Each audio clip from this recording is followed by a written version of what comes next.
Negative పబ్లిసిటీలోనూ విష్ణుప్రియకు కాసుల పంట. ఇంత కరువులో ఉన్నారేంట్రా అంటూ కమెంట్స్. పోలీస్ కేసు కూడా విష్ణుప్రియకి ప్లస్సే. కేసు తర్వాత 11 లక్షలు పెరిగిన విష్ణుప్రియ ఆదాయం. ఇంతకీ ఈ పాపులారిటీ ప్లస్సా మైనస్సా?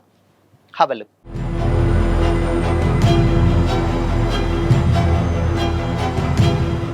Hi hello, welcome to Disha TV. Digital media యుగంలో ఎప్పుడు ఏది క్లిక్ అవుతుందో చెప్పడం కష్టం. ఒక్కోసారి విమర్శలే వ్యక్తిగత ప్రచారానికి పెట్టుబడిగా మారుతూ ఉంటాయి. Present TV actress Bigg Boss fame Vishnupriya Bhimaneni విషయంలో కూడా ఇదే జరుగుతుంది.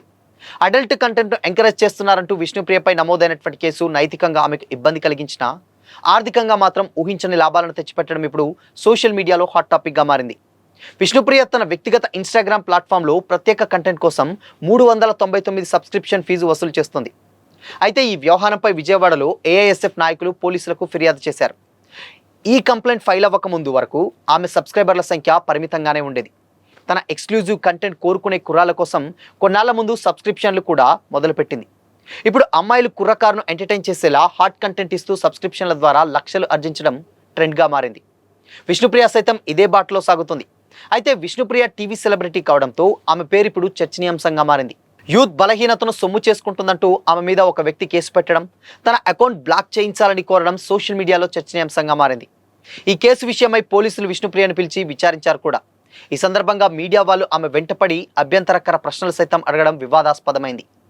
కేసు నమోదుకు ముందు విష్ణుప్రియ సబ్స్క్రైబర్ల సంఖ్య 1892. ఈ లెక్కన తన నెలవారీ ఆదాయం దాదాపు 7,18,960 రూపాయలు ఉండేది. కేసు నమోదు తర్వాత ఎప్పుడైతే మీడియాలో ఈ కేసు గురించి ఆమె అప్లోడ్ చేస్తున్నటువంటి కంటెంట్ గురించి రచ్చ మొదలైందో నెటిజన్లలో క్యూరియాసిటీ ఒక్కసారిగా పెరిగింది. ఫలితంగా ఆమె సబ్స్క్రైబర్ల సంఖ్య 4,832కు చేరింది. దీని ద్వారా ఆమె ప్రస్తుత ఆదాయం అక్షరాల 18,36,160 రూపాయలకు చేరుకుంది. కేవలం ఒక్క వివాదం వల్ల ఆమె నెలవారీ సంపాదనలో ఏకంగా 11 లక్షలకు పైగా భారీ పెరుగుదల కనిపించడం డిజిటల్ పబ్లిసిటీ పవర్ను చాటి చెబుతుంది. విష్ణుప్రియ డబ్బుల కోసం కక్కుర్తిపడి యువతను తప్పుదోవ పట్టించేలా అర్ధనగ్న వీడియోలు పోస్ట్ చేస్తున్నారని ఆమె ఇన్స్టాగ్రామ్ అకౌంట్ వెంటనే బ్లాక్ చేయాలని వారు డిమాండ్ చేశారు. శనివారం విజయవాడ సూర్యారావుపేటలోని సైబర్ క్రైమ్ పోలీసులకు ఏఐఎస్ఎఫ్ రాష్ట్ర ఉపాధ్యక్షుడు ఎం సాయి కుమార్ ఫిర్యాదు చేశారు. సెలబ్రిటీలుగా సమాజానికి ఆదర్శంగా ఉండాల్సింది పోయి ఇలాంటి అశ్లీల ప్రచారాలు చేయడం సరికాదని వారు విమర్శించారు. నైతిక విలువలను కాపాడాలనేటువంటి ఉద్దేశంతో ఏఐఎస్ఎఫ్ నేతలు ఫిర్యాదు చేసినప్పటికీ పరోక్షంగా అది విష్ణుప్రియకు ఫ్రీ పబ్లిసిటీగా మారింది. ఒక కంటెంట్ను ఎంతగా అడ్డుకోవాలని చూస్తే దాన్ని చూడాలనేటువంటి ఇంట్రెస్ట్ ప్రజల్లో అంతగా పెరుగుతుందనే స్ట్రీశాండ్ ఎఫెక్ట్ ఇక్కడ స్పష్టంగా కనిపిస్తుంది. టీఆర్పీల కోసం మీడియా సంస్థలు చేసినటువంటి హడావుడి కొత్త కస్టమర్లను ఆమె ప్లాట్ఫామ్ వైపు మళ్లించింది.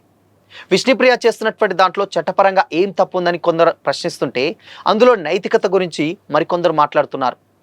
డబ్బులు కట్టి సబ్స్క్రిప్షన్లు తీసుకుంటున్నటువంటి వాళ్లకు లేని ఇబ్బంది మిగతా వాళ్లకు ఏంటి అంటూ కూడా మరికొందరు ప్రశ్నిస్తున్నారు. ఈ చర్చ ఇలా కొనసాగుతుండగా విష్ణుప్రియ సబ్స్క్రైబర్లు అమాంతం పెరిగిపోతుండడం గమనార్హం. విష్ణుప్రియ మీద కేసు పెట్టడానికి ముందు సబ్స్క్రైబర్లు 2,000 లోపే ఉన్నారు. కానీ గత కొద్ది రోజుల్లో ఆమె పేరు మీడియాలో సోషల్ మీడియాలో బాగా నానాక సబ్స్క్రైబర్ల సంఖ్య దాదాపు 5,000కు చేరుకుంది. ఇంకా పెరుగుతూనే ఉన్నారు కూడా. ఇక ఈ కేసు వివాదం మొదలయ్యాక కొన్ని రోజుల వ్యవధిలోనే విష్ణుప్రియ సబ్స్క్రైబర్ల రెట్టింపు కంటే ఎక్కువ పెరగడం విశేషం. సబ్స్క్రిప్షన్ ధర నెలకు 399 కాగా ఈ లెక్కన ఆమెకు 18 నుండి 19 లక్షల దాకా సంపాదించేటువంటి అవకాశం కనిపిస్తుంది. ఈ కేసు వల్ల అన్పాపులర్ అయ్యానని విష్ణుప్రియ బాధపడాలో లేక తన పాపులారిటీ పెరిగి ఆదాయం రెట్టింపు కన్నా ఎక్కువైనందుకు సంతోషించాలో తెలియని స్థితిలో ఉందేమో అని కూడా సినీ విశ్లేషకులు భావిస్తున్నారు. బట్ ఏదేమైనప్పటికీ మాత్రం ఈ న్యూస్ ఇప్పుడు సోషల్ మీడియాలో వైరల్గా మారింది. ఇన్ కేస్ ఇప్పుడు ఇన్స్టాగ్రామ్ ఈ కొత్తగా తీసుకొచ్చినటువంటి ఆప్షన్ కూడా డెఫినెట్గా వాళ్ళలో ఉన్నటువంటి హిడెన్ టాలెంట్ని బయట పెట్టడానికి అని కూడా చాలామంది ఒక కొత్త ప్రయత్నం చేశారు.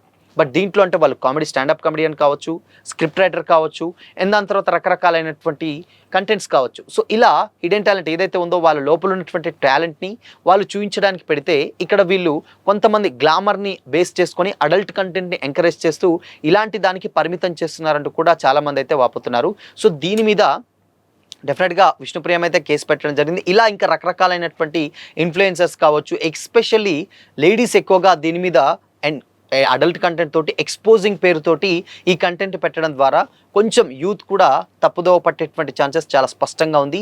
ఇంకా ఈజీగా వాళ్ళు ఇలాంటి కంటెంట్కి అడిక్ట్ అయ్యేటువంటి ఛాన్సెస్ ఉంది అని కూడా చాలామంది కామెంట్ చేస్తున్నారు. బట్ దీని మీద మరి ఇన్ కేస్ పోలీసులు ఏమన్నా చర్యలు తీసుకుంటారా, లేదంటే యాప్ ఆల్రెడీ అది బై డిఫాల్ట్ వచ్చింది కాబట్టి దీన్ని కేంద్ర రాష్ట్ర ప్రభుత్వాలు దీని మీద ఏదన్నా చర్యలు తీసుకుంటారు తెలియాలంటే మాత్రం మరికొద్ది రోజులైతే వెయిట్ చేయాల్సింది. ఇన్ కేస్ లేటెస్ట్గా ఒక ఇంటర్వ్యూలో సంధ్యారెడ్డి కూడా మాట్లాడుతూ ఈ విషయాన్ని ఏదైతే ఉందో ఇప్పుడు ఉన్నటువంటి యాప్స్ విషయం అది రాష్ట్ర ప్రభుత్వాల చేతిలో ఉండదు, కేంద్రం చేతిలో ఉంటుంది. కాబట్టి ఇలాంటి కంటెంట్ని ఎక్కువగా ప్రొలాబ్ చేయకుండా కూడా దీన్ని కొంచెం కంట్రోల్ చేయాల్సినటువంటి సిచ్యువేషన్ డెఫినెట్గా ఉంది. సో ఇలాంటి చేస్తే డెఫినెట్గా ఇప్పుడు ఉన్నటువంటి యూత్ అందరూ కూడా ఎదిగేటువంటి పిల్లలు ఎవరైతే ఉన్నారో టీనేజర్స్ ఎస్పెషల్లీ వాళ్ళు ఎక్కువగా చెడిపోవడానికి ఛాన్సెస్ ఉంటుందని కూడా ఆవిడ చెప్పడం జరిగింది. మరి దీని మీద ప్రభుత్వాలు ఎలాంటి చర్యలు తీసుకుంటాయో తెలియాలంటే మాత్రం మరికొద్ది రోజులైతే వెయిట్ చేయాల్సిందే. సో మరి విష్ణుప్రియ ఇలాంటి కంటెంట్ పోస్ట్ చేయడంపై విష్ణుప్రియనే కాదు ఇలా రకరకాలైనటువంటి ఇన్ఫ్లుయెన్సర్స్ కూడా ఇలాంటి కంటెంట్ ఎంకరేజ్ చేస్తున్నారు. సో మరి ఎక్స్పోజింగ్ మాత్రమే కాదు దాని ఉద్దేశం, టాలెంట్ని బయట పెట్టడం, బట్ వీళ్ళు మాత్రం ఇలా చేస్తున్నారని కూడా చాలామంది కామెంట్ చేస్తున్నారు. సో మరి ఈ టాపిక్ పై మీ ఒపీనియన్ ఏంటి? కామెంట్ చేయండి.